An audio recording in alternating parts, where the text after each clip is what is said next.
Bismillahirrahmanirrahim. Değerli basın mensupları ve ekran başında bizi izleyen kıymetli vatandaşlarımız, sizleri sevgiyle, muhabbetle selamlıyorum. Bugün yine gündemle ilgili inşallah birkaç sorunu dile getireceğiz. Bu sorunların içerisinde en önemlisi özellikle gençlerimiz siber tuzaklara karşı korunması gerekiyor. Maalesef gelişen dijital çağda artık gençlerin çoğu da internet kullanıyor ve bu siber tuzaklarla karşı karşıyadırlar. Bugün bakıldığı zaman özellikle hem sosyal medya ve yapay zeka kullanımı artıyor. Siber tuzakları ve zorbalığı ciddi ölçüde her geçen gün artıyor. Uluslararası Telekomünikasyon Birliği'ne göre 15-24 yaş arası çocuk ve gençlerin internet kullanımı gelişmiş ülkelerde %94, gelişmekte olan ülkelerde ise %65'tir. TÜİK verilerine göre ise 6-17 yaş arasındaki çocuklarımız ve gençlerimizin %94'ü düzenli bir şekilde internet kullanmaktadır. Bu veriler gençlerin dijital risklere ne kadar açık olduğunu ve siber zorbalık, siber taciz, şantaj, kimlik avı ve uygunsuz içeriklerle karşılaşma riskini artırıyor. Sanal ortamın sağladığı kolaylıklar çocuk ve gençlerimizin çeşitli tehlikelerle açık hale getirmektedir. Uygunsuz içeriklere, bahis siteleri ve dolandırıcılık girişimlerine erişim her geçen gün kolaylaşırken sanal ortamın güvenli sanılması gençlerin sapkın içerik üreten kişilerle, kötü niyetli gruplarla veya uyuşturucu satıcılarıyla karşılaşma riskini artırmaktadır. Özellikle ergenlik dönemindeki gençler bu tuzaklara daha açık hale gelmektedir. Gençlerin sosyalleşme isteği, kimlik karmaşası ve aile içi iletişim eksikliği onları çevrim içi platformlarda duygusal boşluklarını doldurmaya yöneltmekte ve siber tuzaklara karşı savunmasız bırakmaktadır. Bu durumu fırsata çeviren siber zorbalar ifade özgürlüğü sınırlarını aşan içeriklerle gençleri psikolojik olarak yıpratmaktadır.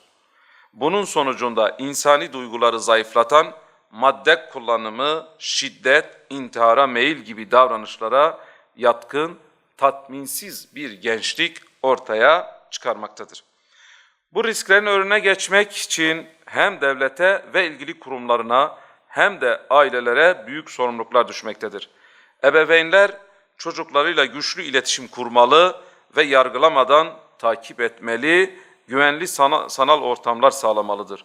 Okullar dijital rehberlik kapasitelerini güçlendirmeli, okullardaki siber suçlara karşı alınabilecek önlemler konusunda periyodik eğitimler verilmelidir. Sosyal medya ve oyun platformlarına yönelik riskli içerikler için hızlı müdahale mekanizmaları kurulmalı, yaş sınırlaması ve kimlik doğrulama kontrolleri sıkılaştırılmalıdır. Karşılaşılan riskli durumlarda gençlere ve çocuklara başvurulabilecek kolay, ulaşılabilir destek hatları sağlanmalıdır. Çocukların ve gençlerin bu güvenliğini sağlamak sadece bireysel girişimler için değil, toplumun geleceği için kritik bir öneme sahiptir. Bu nedenle aile, okul ve ilgili platformlar işbirliği içerisinde çalışarak çocukları ve gençleri korumalıdırlar. Dijital dünyanın bilinçli ve güvenli bir şekilde kullanımı sağlanmalıdır. Maalesef dijital medya ve bu sosyal medya ağları gençlerimizi adeta esir almış durumdadır. Ve bu dijital medyayı kullanan işte burada gençlerle, çocuklarımızla oyun oynayanlar bir yönüyle onların hayatlarıyla oynuyorlar. Bunlar denetimsizce, sınırsızca kullanılmakta ve bu platformlara yönelik ciddi bir şekilde önlemler alınmalıdır. Eğer bu platformlara yönelik ciddi önlemler alınmazsa sadece gençlerimizin hayatı kararmaz, aynı şekilde geleceğimiz de risk altına girmiş olur. Diğer bir konu, Gazze'de soykırım devam ediyor. Maalesef bir sözde ateşkes sağlandı ancak Gazze'deki hak ihlalleri devam ediyor. Hiçbir ilke ve hukuk tanımayan işgalci İsrail orada kadın, çocuk, sivil demeden hem katlediyor hem de oraya insani yardımın ulaşmasını engelliyor ve kış aylarındayız. Gerçekten oradaki insanlar ciddi sıkıntılarla karşı karşıyadırlar. Bu konuda gerekli bir şekilde önlemler alınması lazım. Siyonist terör rejimi Mısır'da imzalanan ateşkes anlaşmasını sistematik biçimde ihlal ederek Gazze'ye saldırmaya ve yardım girişlerini engellemeye devam etmektedir. Kontrolü altındaki bölgeleri genişleterek anlaşmayı fiilen yok sayan işgalci güçler aynı zamanda bölgeye insani yardım girişini engelleyerek sivil halkı açlık ve yoklukla baş başa bırakmaktadır. Son gelişmeler Siyonist rejimin ABD ile ortak kontrol sağladığı bölgelerde şehir inşası planları üzerinden Gazze'nin demografik yapısını kalıcı olarak değiştirmeyi hedeflediğini açıkça göstermektedir. Bu plan Filistin direnişini yalnızlaştırmak ve halkın önemli bir bölümünü de yardım almaktan mahrum bırakarak göçe zorlamayı amaçlamaktadır. Ne yazık ki ateşkes anlaşmasının garantörü ve arabulucu olan ülkeler bugüne dek hiçbir ihlale karşı etkili bir duruş sergilenmemiştirler. Bu da Siyonist rejimin pervasızlığını artırmıştır. Uluslararası toplumun ve özellikle garantör ve arabulucu ülkelerin artık sorumluluklarını yerine getirmesi zaruridir. Yaklaşan kış şartları için prefabrik evler dahil kapsamlı insani yardım girişi derhal sağlanmalı, ihlaller karşısında caydırıcı yaptırımlar hayata geçirilmelidir. Maalesef bu Siyonist işgalciler hiçbir hak tanımıyor, her türlü ihlaller gerçekleştiriyor. Sadece Filistin'de değil, diğer bölge ülkelerinde de bu ihlaller gerçekleştiriyor. Artık masada sadece müzakerenin değil, bu Siyonistlere karşı müdahalenin konuşulması kaçınılmazdır. Diğer bir konu tabii her hafta bir ilimize gidiyoruz ve illerimizdeki vatandaşlarımızla bir araya geliyoruz. Onların sorunlarını, sıkıntılarını dinliyoruz. Onların da bize ilettiği sorunları burada mecliste sizin vesilenizle dile getiriyoruz ve getirmeye de devam edeceğiz. Çünkü biz vatandaşımıza söz verdik ve sizin sesiniz olacağız dedik. Bunlardan biri Diyarbakır Eğil ilçemizde ziyaretler gerçekleştirdik.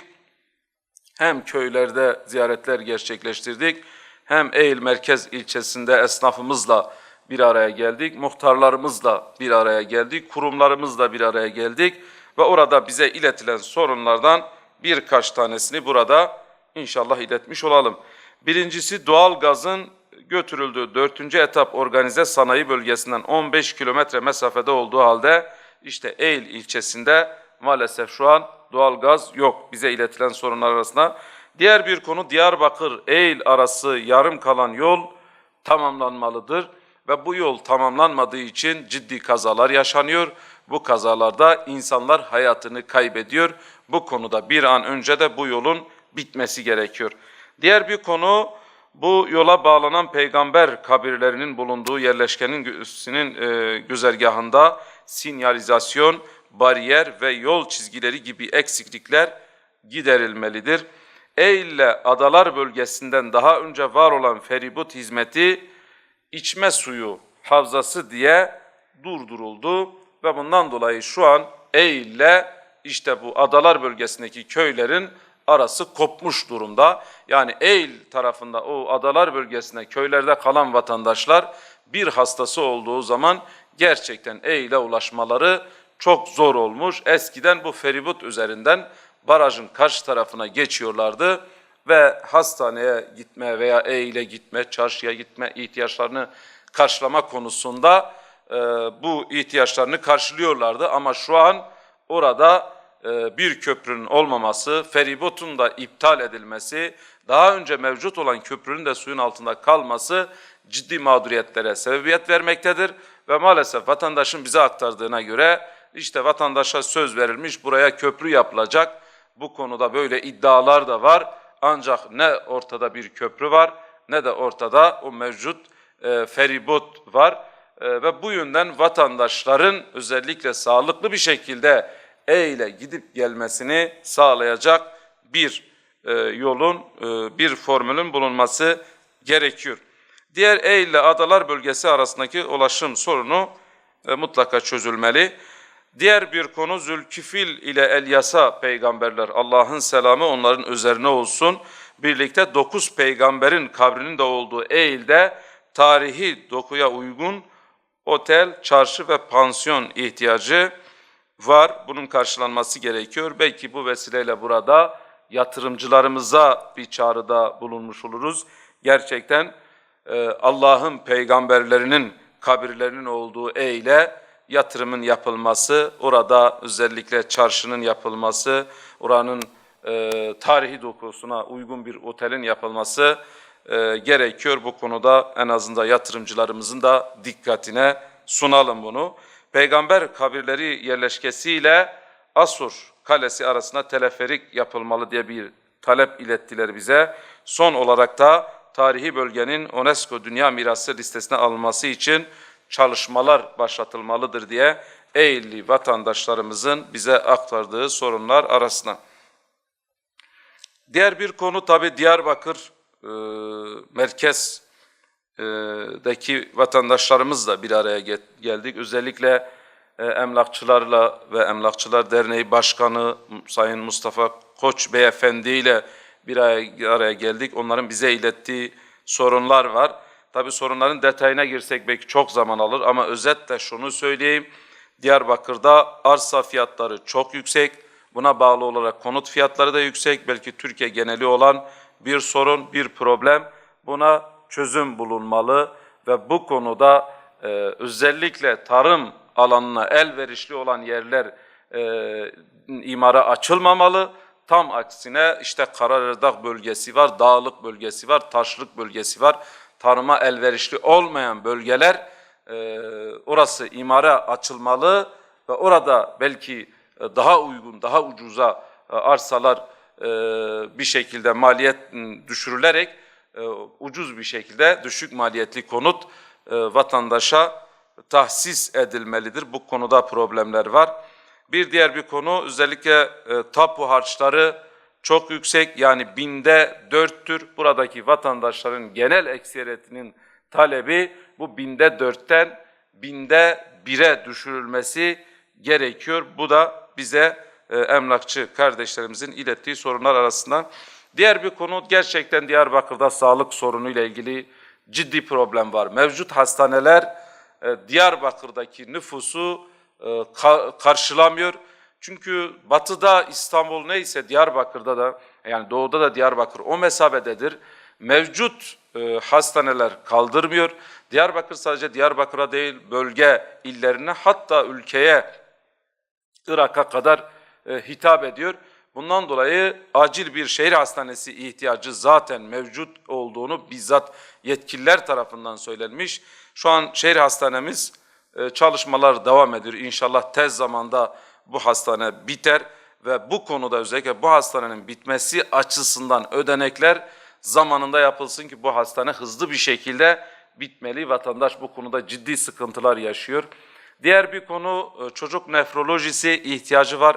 Diyarbakır sağlık kuruluşlarıyla yaptığımız görüşmelerde ısrarla bu talepleri vardı. Aynı şekilde özellikle hastanelerin olduğu bölgelerde ulaşımla ilgili problemlerin olduğu, gece geç saatlerde bir vatandaş çocuğunu veya kendisi hastaneye gitmek istediği zaman, biliyorsunuz herkesin özel aracı yok veya herkesin imkanı yok özel taksi tutarak hastaneye gitmeye. Bundan dolayı özellikle hastane bölgelerine ulaşımın sürekli olması gerekir diye bir talep vardı. Bunu da burada aktarmış olalım. Bununla birlikte ağız diş sağlığı hastanesi gerçekten, yani randevu alan vatandaş diş ağrısından, diş çilesinden kurtulamıyor. İşte 1 ay, 2 ay randevu veriliyor. Bu da ciddi bir problemdir.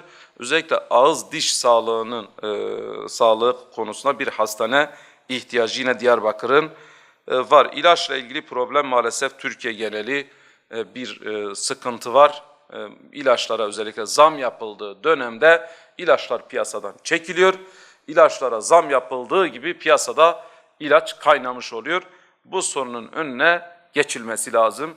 İlaç takip sistemiyle bunu suistimal eden her kim varsa bunlara yönelik cezai müeyyideler artırılmalı diyorum. Diğer bir konu tabii Devlet Demiryolu'ndaki hem çalışan kardeşlerimizle hem vatandaşlarımızla da görüştük. Onların da bize ilettiği talepler var. Özellikle Hazar Gölü ile Diyarbakır arasında bir göl treni vardı. Bu iptal edilmiş. Bunun tekrardan seferinin tekrardan başlatılmasına ilgili talep var.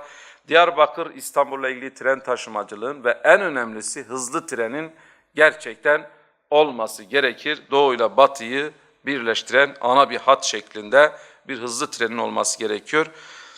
Aktarılan sorunlar arası maaşlarla ilgili talepler, aynı işi yapanlar arasında ciddi maaş farkı olduğunu, emeklilikte farklılıklar olduğunu, bu sorunların giderilmesine yönelik bize talepler oldu. Özellikle Diyarbakır'la Batman arasında giden trenin hem vagonunda hem trende ciddi sıkıntılar olduğunu, bunun tamiratının yapılması, düzenlenmesi ve en önemlisi belki de bunun yenilenmesine yönelik talepler vardı. Diğer bir konu tekstilcilerin ciddi bir şekilde sorunu var. Diyarbakır'da bir tekstil kent kurulmuş ama bu tekstil kentin kurulmasıyla maalesef iş bitmemiş. Çünkü özellikle maliyet fiyatları çok yüksek ve şu an tekstil Mısır'a kayıyor. Hatta Türkiye'deki yatırımcılar maalesef Mısır'a gitmek zorunda kalıyorlar. Orada daha ucuza maliyetle orada üretiliyor. Bundan dolayı bunlara yönelik desteklerin olması lazım. Bakın sadece Diyarbakır'da son 3 ayda 30 fabrika kapandı. Ve burada normalde 20 işçinin çalışması gerekirken, 20.000 işçinin çalışması gerekirken şu an işçi sayısı 2.000'e düşmüş. Ve bu 2.000'de de sabit kalmıyor. Her geçen gün bu rakam azalıyor. Bundan dolayı hatta bir işveren kardeşlerimizle görüştüğümüz zaman yerinde bizzat izledik. Tabii biz bu verileri burada konuşurken bunları masa başında almadık. Bunları bizzat ziyaret edip yerinde tespit ettiğimiz sorunlardır. Ve görüştüğümüz bir işveren arkadaşımız, bir iş adamı arkadaşımız diyor ki daha önce ben 100 işçi çalıştırıyordum. Şu an gördüğünüz gibi 30 işçiye düşürdüm ve bunları daha da düşüreceğim çünkü beni kurtarmıyor. Bizzat makinelerini gördük. Belki milyon para vermiş, o makineleri almış ancak kendi işini döndüremiyor.